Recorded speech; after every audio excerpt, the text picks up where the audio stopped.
dan memaksanya untuk putus, karena sampai kapanpun keluarga Gonzales ini tidak akan pernah merestui mereka. Hal historis, mentari des. Jadi kali ini aku mau menceritakan kasus kriminal yang melibatkan keluarga Gonzales. Jadi sebelumnya aku kenalkan dulu seseorang yang bernama Chef Gonzales yang lahir pada tahun 1980 di Baguio, Filipina. Ayahnya adalah seorang pengacara yang bernama Theodore Gonzales dan sering dipanggil Teddy. Ibunya ini bernama Loiva Claridades, yang mana mereka ini menikah pada tahun 1977. Tahun 1983, Chef ini memiliki adik perempuan yang bernama Claudine Gonzales. Selain menjadi pengacara, Teddy ini juga memiliki usaha sebuah hotel yang memiliki 40 kamar, yang mana Teddy dan keluarganya ini juga tinggal di hotel tersebut. Hanya saja pada tahun 1990 terjadilah sebuah gempa Luzon berkekuatan 7,8 skala Richter yang menghancurkan hotelnya. Sebenarnya kala itu Chef juga tertimpa bangunan, hanya saja ayahnya ini berhasil menariknya dari bawah reruntuhan. Bahkan dikabarkan gempa itu juga menewaskan sebanyak 1621 korban jiwa. Setelah kejadian itu, keluarga Gonzales ini memutuskan untuk pindah ke luar negeri, lebih tepatnya ke Australia, agar mereka ini memiliki kehidupan yang lebih baik. Teddy ini juga berusaha melanjutkan profesinya sebagai pengacara, dan ternyata dia ini memenuhi kualifikasi untuk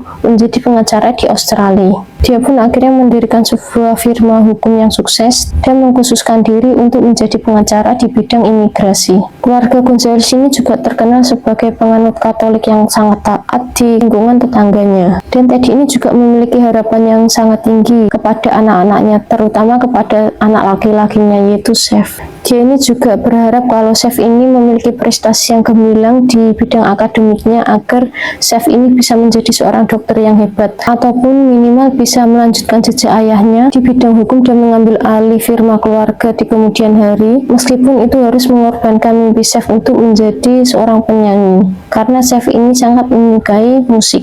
Hingga akhirnya setelah lulus SMA, Chef ini melanjutkan kuliah di University of New South Wales dan mengambil jurusan kedokteran sesuai keinginan orang tuanya. Sayangnya Chef ini hanya bisa bertahan selama 2 tahun karena memang passionnya ini bukan di sana. Dia pun akhirnya memutuskan keluar dan kuliah lagi di Macquarie University, mengambil jurusan hukum, dan dia ini juga sambil bekerja paruh waktu di firma hukum milik ayahnya agar dia ini bisa menambah skill di ilmu hukumnya. Namun sayangnya ketika kuliah ini, Chef ini juga memiliki prestasi yang sangat buruk, sehingga dia ini terancam untuk di drop out. Karena dia ini takut dimarahi orang tuanya, akhirnya Chef memutuskan untuk memalsukan nilainya. Namun aksi Chef ini diketahui oleh saudara perempuannya, dan saudaranya ini melaporkan ke orang tuanya. Ada juga alasan kenapa saudaranya ini lapor ke orang tuanya, itu karena adiknya ini kan punya pacar, tapi orang tuanya ini nggak izin dia untuk pacaran karena takut akan mengganggu prestasi sekolahnya.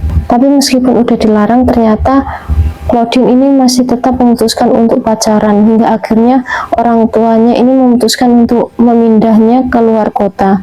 Hanya saja mereka ini masih tetap menjalin hubungan LDR. Mengetahui hal ini, Chef pun mendatangi pacar Claudine dan memaksanya untuk putus, karena sampai kapanpun keluarga Gonzales ini tidak akan pernah merestui mereka. Akhirnya nggak lama kemudian Claudine ini diputuskan oleh pacarnya, dan karena itu Claudine jadi dendam sama Chef. Jadi begitu tahu Chef melakukan pemalsuan nilai, dia pun akhirnya melaporkan ke orang tuanya. Tentu saja orang tua Chef ini marah dan kecewa atas tindakan yang dilakukan oleh Chef. Dan dampak dari tindakan Chef, orang tuanya pun akhirnya mencabut semua fasilitas yang diberikan kepada Chef, termasuk mobilnya. Di sisi lain, Chef ini sebenarnya juga memiliki seorang pacar yang usianya 4 tahun lebih tua darinya. Perempuan ini sebenarnya sudah punya pacar, hanya saja Chef ini merebutnya. Tapi 2 minggu kemudian, perempuan ini memutuskan kembali ke mantan pacarnya. Cuman ketika diputuskan ini, Chef nggak mau dan menjanjikan akan melamar dan menikahinya. Udah bingung cara mengambil hati pacarnya, malah ibunya ini tahu kalau Chef ini punya pacar yang usianya lebih tua. Tentu ibunya ini marah, udah nilainya jelek, pacaran pula kan ya. dan ibunya ini menyuruhnya untuk putus. Kalau mereka ini sampai nggak putus, ibunya ini mengancam bahwa Chef ini akan dihapus dari daftar hak waris. Pada 10 Juli tahun 2001, Chef ini bekerja seperti biasanya. Setelah jam kantor selesai, dia ini nggak langsung pulang, tapi dia ini janjian sama temannya untuk nongkrong-nongkrong di pusat bisnis Sydney dan makan malam di Planet Hollywood dan mengunjungi area permainan video. Setelah puas, Chef pun akhirnya mengantarkan temannya ini pulang dan Chef sampai rumah pada pukul 23.48. Cuman ketika Chef ini membuka pintu rumah, dia ini terkejut melihat semua anggota keluarganya bersimbah darah. Dia pun langsung menelpon layanan darurat dan melaporkan kalau keluarganya ini tewas dengan penuh luka tusukan. Dia pun juga pergi dengan panik ke rumah tetangganya untuk meminta pertolongan. Setelah itu Chef juga berusaha memberikan CPR, hanya saja tindakannya itu sia-sia. Setelah polisi tiba di TKP, polisi ini menemukan sebuah kalimat ujaran kebencian terhadap orang Amerika yang tertulis di tembok menggunakan cat semprot grafiti. Setelah dilakukan penyelidikan, diketahui bahwa Claudine ini tewas pada pukul 4:30 sore saat dia belajar dan ditikam dari belakang. Dia ini tewas akibat cedera di kepalanya akibat hantaman benda tumpul yang diidentifikasi menggunakan tongkat baseball, dan ada juga beberapa luka tusuk di perutnya. Sedangkan ibunya, Loiva, dia ini tewas pada pukul 5:30 dengan luka tusuk di wajah, leher, dada, dan di perut. Dan yang terakhir, Teddy tewas pada pukul 7 malam. Dia ini juga tewas karena akibat luka tusuk yang di leher, dada, perut, dan di punggung. Bahkan salah satu tusukan itu mengenai paru-paru kanannya, jantung, dan bahkan memutuskan tulang sumsum belakang.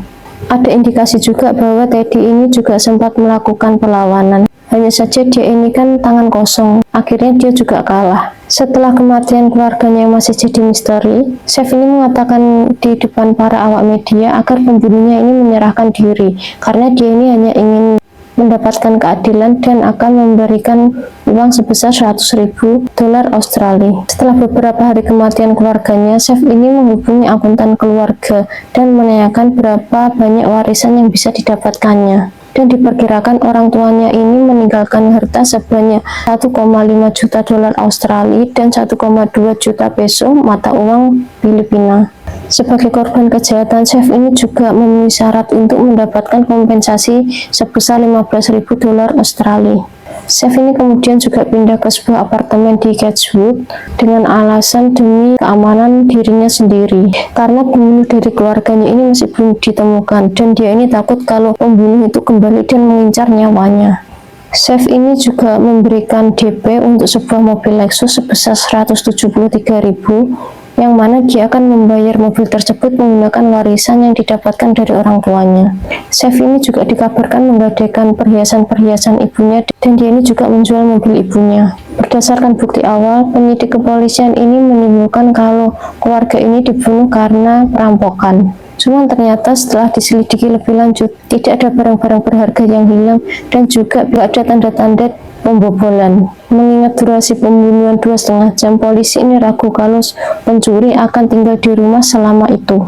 Polisi ini juga mencurigai ketidakkonsistenan dari kesaksian Chef. Chef ini awalnya bilang kalau dia memberikan CPR, ternyata itu nggak benar. Chef ini juga bilang kalau dia ini masih melihat tetesan darah di jenazah adiknya, padahal seharusnya tetesan darah itu sudah nggak ada karena kan adiknya sudah dibunuh selama beberapa jam yang lalu dan otomatis semua darahnya itu sudah kering. Hal ini dibuktikan dengan polisi menemukan pakaian Chef yang terdapat sedikit bercak dari cat grafiti yang sama dengan tulisan yang ada di tembok. Dan polisi pun juga bisa membantah keberadaan Chef yang mengaku sedang pergi bersama temannya ketika pembunuhan itu terjadi. Kesaksian ini berasal dari bibinya, yaitu kakak dari ibunya Chef, yang mana sore itu bibinya ini baru saja menjemput anaknya dan ingin menjenguk adiknya. Cuman ketika sampai ke lokasi, ternyata seluruh lampu rumah ini masih belum nyala, padahal waktu sudah mulai gelap. Dan sore itu bibinya ini juga melihat ada mobil Chef terparkir di rumah.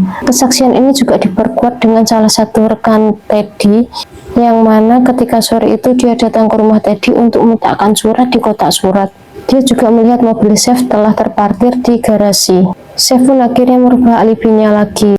kalau sebenarnya sore itu dia pulang ke rumah dan meletakkan mobilnya, kemudian pergi ke rumah bordir sebelum bertemu dengan temannya. Karena janjiannya dia dengan temannya itu sebenarnya jam 8. Cuman daripada bingung jam 4 sore sampai jam 8 dia mau ngapain, akhirnya dia ini memesan taksi untuk pergi ke rumah bordir. Kan dia pasti malu kalau ketahuan pergi ke rumah bordir pakai mobilnya sendiri. Dia takut kalau ada yang mengenali. Akhirnya polisi ini mulai menyadap ponselnya tanpa Chef sadari, dan sebuah terobosan datang ketika sidik jari Chef ini ditemukan di sebuah botol minyak beracun yang terletak di belakang lemari. Produk ini cocok dengan riwayat pencarian yang ada di komputer Chef, dan minyak ini adalah penyebab kenapa akhir-akhir ini keluarga Gonzales mengalami keracunan. Bahkan ibunya Loiva ini sempat berhari-hari dirawat di rumah sakit.